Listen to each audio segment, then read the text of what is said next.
evening, I'm Alex Bushell. London's intensive care units for children have been told to stop treating all but the most urgent cases. BBC London has seen a document which urges specialist units across London to delay planned operations, freeing up space for emergencies. Some children have already been sent out of the capital because all the beds are full. Carl Mercer has the story. They're the places that treat London's sickest children. The paediatric intensive care units across the capital are there for youngsters who need emergency treatment and those that need specialist care after serious operations. But last night, the 7 units across London received an email from the man in charge of so-called specialised commissioning. It's titled Paediatric Intensive Care Bed Capacity. It reveals a system under pressure. You'll be aware from your own units that the demand for emergency beds over the last week has been increasing.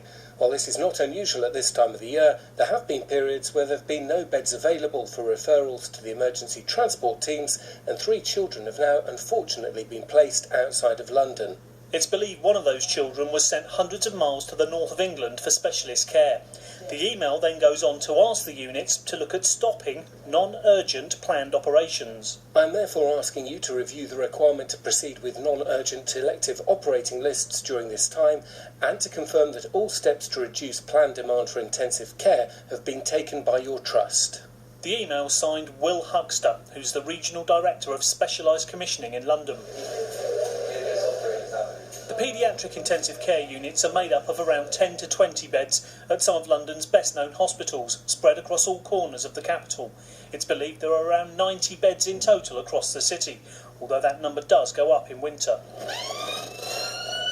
Requests like last night's do happen in winter as the NHS tries to make sure that hospitals still have room to treat emergency cases, but they're also a sign of the strain on resources. There's currently a national review looking at where specialist paediatric intensive care units should be.